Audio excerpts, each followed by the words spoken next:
Good, how are you? Very good. Thank you. And thanks to the organizers for this opportunity and for all the participants who are here today.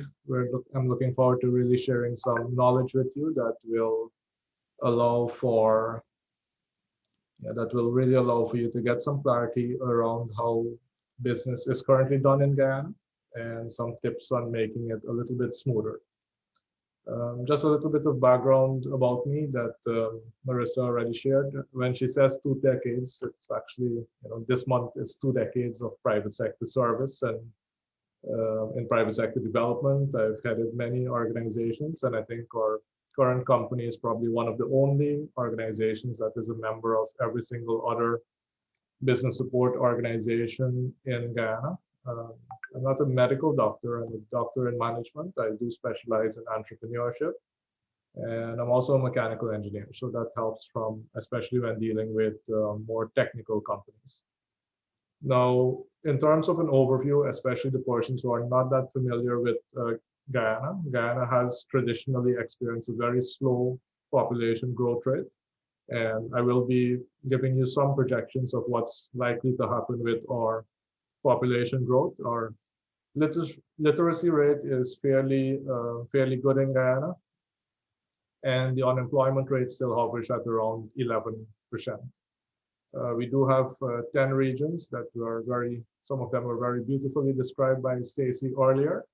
But you can notice that nearly half of our population is residing in Region 4, and that is in Georgetown, plus or minus about 50 kilometers. You have the bulk of the population residing there. And if you look at a little corridor between Georgetown to Berbice, nearly 85% of our population is along that coastline, with just about 10-15% spread out throughout Guyana. So I am looking mostly in my presentation on the business opportunities and what can you do from a business perspective. So if you are a business, it's always easy if you can have your clientele really focused in a specific area, because it makes the cost of delivering the product or service much lower. Now, Guyana is still ranked at 134 in the Doing Business Index. It's actually a few spots down from where we were in 2018. And we still continue to suffer to some extent with the amount of time it takes for construction permits to be issued. Trading across our borders are still not up to a level that it is very effective. Getting electricity, especially in areas that are not that well served at the moment, is one issue, but then also the reliability. So when it comes to the amount of improvement that you would like to see in our business sector, I think we have a lot of room for growth, which also means a lot of opportunities for the private sector. But one of the key things to remember here is that whichever country you're coming from, you can actually compare what is happening in Guyana with what you may be experiencing in your country, so that you don't have any overly high expectations of what to immediately be able to get in Guyana. I've compared here Guyana's GDP, which is currently at around 5,000 GDP per capita, to the global average. The global average is actually just around 11 to 12,000 US. And Trinidad, which is one of our nearest neighbor that has been experiencing an increase in oil, they have benefited from oil and gas revenues for a long time. Their GDP per capita is around 16 to 17,000. And I do see that quite a few of the portions that are on today are from the US.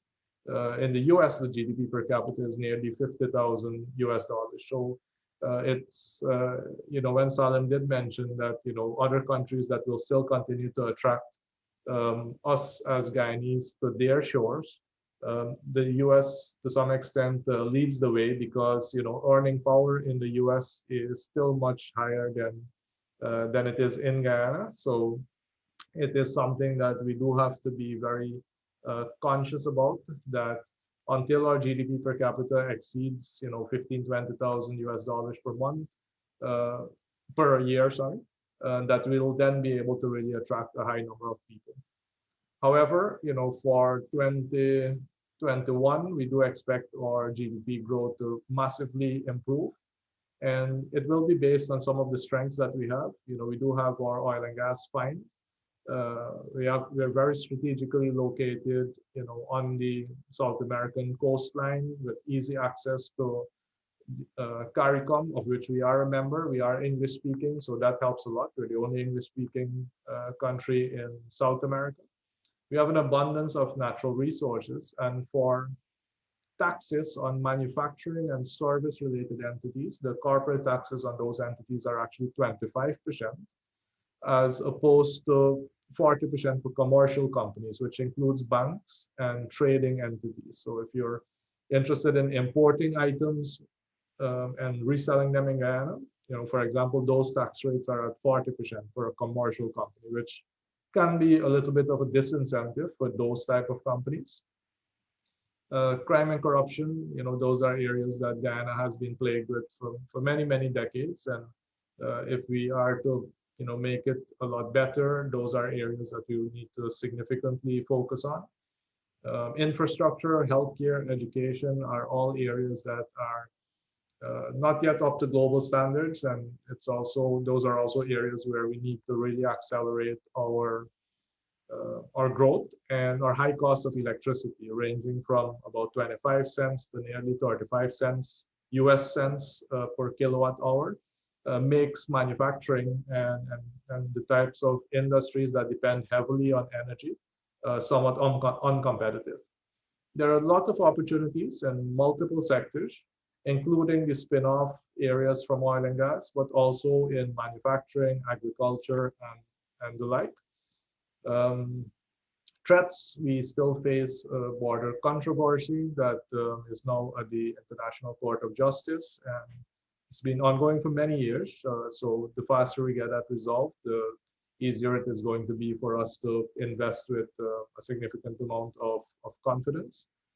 We still have a continued high level of migration. As you know, sponsorship to the US and Canada can take many, many years. And once that process is ongoing, you have many families that are now have moved to the US and have sponsored people here in Guyana. So the persons who are in Guyana will then, and who are sponsored, will have to make some choices when their documentation comes through. There is a bit of xenophobia as well, not just from Guyanese who are resident in Guyana towards other nationalities. And there have been countries like Trinidad, or places where Guyanese feel they haven't been treated well in the past, that there is some negative sentiment. But I've even noticed the negative sentiment towards diaspora members. And I think we are in the process of really, I think the government is looking at having a unit that actually will work on diaspora relations. But that is also something that could be a threat, where we do have more Guyanese living outside of Guyana than in Guyana, especially if you add in the second and the third generation, of which Guyana could really benefit from their talents and their investments and their love for country. But creating channels that allows this to be done much easier is really an area that we need to work on. Some of the research that you see coming up in the next couple of slides, I'll go through pretty quickly to just touch on some key areas. And this comes from the International Organization of Migration, where they are projecting that GDP per capita may raise. Was the program down there? Let me get a self-circumspect. Yes, not sure how long I was unmuted for, or muted for, right? So this research comes from the International Organization of Migration, where they are estimating that GDP growth for Guyana may double by 2023. And the economic growth rate will also rapidly increase. And some of the industries that will be indirectly impacted are tourism, as we mentioned before, but also commerce and specialized business services. And we can see that some of the presenters here today are really getting into more of the specialized business services that did not previously receive a lot of attention. Sustainable food and agriculture. I think in Guyana we've done raw materials in nearly every form for such a long time that if you were to actually add the processing and preservation, packaging, we can generate a lot more added value.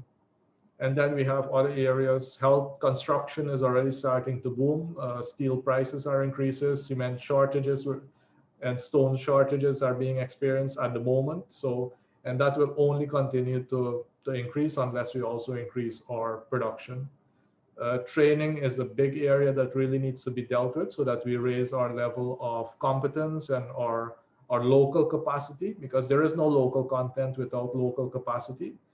So training is meant to be encouraged. I think in our last budget, there was now a measure being put in place for um, corporate, private sector, education institutions, and medical institutions to be corporate tax-free. I think it's a good intent. We just need to ensure that our agencies who actually have to execute these new policies are up to speed with being able to do that, because we have seen areas where that is not being done as efficiently as it could. You have some examples here of some of the areas that will be indirectly impacted by the benefits in oil and gas, and some of the jobs as well that are continue to be increasing in demand. And our company has been in human resource development since 2014. We've also partnered with an international company for the recruiting and technical staffing services. So we do have quite a lot of jobs that need to be filled. And I'll show, for those of you who are interested in finding out about those jobs or posting your jobs, I'll give you an insight of where you can find that. And our labor participation rate is still very low as compared to the rest of the region and even the world. And these are the people who may be retired, females, not getting into the workforce. So we do have to start developing the culture of really getting as many people into the workforce if we are going to be able to deal with the demand that is going to occur, because the underemployed are estimated at just about 8,500 discouraged workers, which are people thinking that it makes more sense to not work than to work. And then our unemployed, unemployed is about 40,000. That means that potentially we have just about 63,000 in our labor pool, whereas the demand in another couple of years is going to be nearly 160,000. So we are facing a significant deficit when it comes to labor. And if we look at where this labor is going to come from, can come from the diaspora, it could come from our bordering countries and CSME. When we just spoke about the skill certificates as well, people who are in CARICOM and they're able to be able to come to Guyana. I think the IOM really did a good job at looking at what some of the barriers are. And if I'm thinking that most of the Guyanese in the diaspora, they would not have barriers in language. They know the language. There's no visa restrictions. It's not difficult for them to travel, and they have knowledge of Guyana, would really make good candidates to actually come and fill those gaps. Over the past couple of months, the amount of announcements that are being made of investments in Guyana continue to increase, continue to be highlighted, and it would be really good for those of you who are interested to see where are the investments being made, not just in oil and gas, not just by big investors, but also by really the people who are, really by looking at the spin-offs, right? If we have all these big hotels, what will all these big hotels require in the very near future? And does your skill or your company, are you aligned with that? The Georgetown Chamber of Commerce is also another really good place. I think both Marissa and I have served there in the past and continue to serve as well. Is really a good place to start tapping into the network and gaining information. And feel free to take a screenshot of this. A very nice roadmap of how to actually invest in Guyana. And there's a reason why it's not a straight road. It does reflect the way it sometimes feels like doing business in Guyana, where there's a turn here and a turn there and quite a few stop signs. But it is possible. We do this every day for ourselves. We do this every day for clients. So it is possible, but don't expect it to be a, a 4-lane straight road that is without any stops. Be prepared for some of the work that is required to actually get the results that you are looking for. If you're doing general research, you have some websites here that can really get you good information. So Go Invest, you'll learn all about the incentives. The Chamber, you'll learn about the business community and what is available. The Bureau of Standards will let you know what the standards in Guyana are for a specific business or service. The Revenue Authority, of course, taxation. There are many forms of taxations that we have to be conscious about, from withholding taxes to corporate taxes, value-added taxes, portional income taxes, and the one thing that is now automated at GRA is the automatic letters that come out if you are not meeting your tax obligations, which can cause some anxiety as well. So knowing what your obligations are prior to embarking on business is always excellent. Very sector specific. The Central Housing and Planning Authority does cover the approval for businesses, the premises at least. So knowing how that system works. There is a website for some procurement opportunities that would be useful. Real estate, many people are looking for real estate opportunities as well. And then from a business to business platform, I'll give you an example of what that looks like very shortly. You have some of the government ministries that you can get support from, that you can get advice from. And then on the private sector side of things, not only do we have our local private sector organizations that you see listed there, but we also have the Center for Local Business Development, which is funded by Exxon and does provide quite a bit of business training and business support that you may be able to access as a Guyanese company. And that would be a place that I would strongly recommend that you also visit. And our own company focuses heavily on business support in many different forms. Now, we do recommend collaborations as much as possible, unless you are also a large multinational that can handle a wide range of investments. If you are looking at partnering in Guyana, make sure that it's that there is a level of complementarity. So if you and your partner are exactly the same, then nobody really brings anything to the table other than more volume. But you want to look, if you're coming in, maybe you need someone who has a land or a building to contribute, or an existing customer base. See, maybe you would also want a partner that has good market wherewithal, so they understand how things are done in Guyana. Congruent cultures as well. One of the big complaints we get is that some party is more laid back than the other one, or some people don't meet their commitments that they would have made. Make sure that the assets of your partner are actually at the disposal of the partner, and that it's not somebody else's assets that they're presenting to you as their own. And their appetite for risk. This could be cultural to Guyana, but many people who are in business in Guyana see business as their baby, and they don't want to bring in partners as well. And it could be a lot of hesitation around that. And they rather have 100% of a very small business than 10% or 20% of a very large business. And that is a mindset, that's something that we have a lot of work to be done in Guyana. Because a faster way of growing is taking on investors and really moving to a faster, more rapid level of development. Before partnering with anyone, visit each other. And at the moment, travel is allowed. Visit each other, have Zoom meetings, see if you actually connect well, and make sure that your partner actually complies with all statutory requirements, because that's also an area where it could go wrong. Some of the early things that you can do if you are in business: join a local business support organization. The Chamber of Commerce, the Georgetown Chamber of Commerce, for example, does allow foreign companies to join the chamber.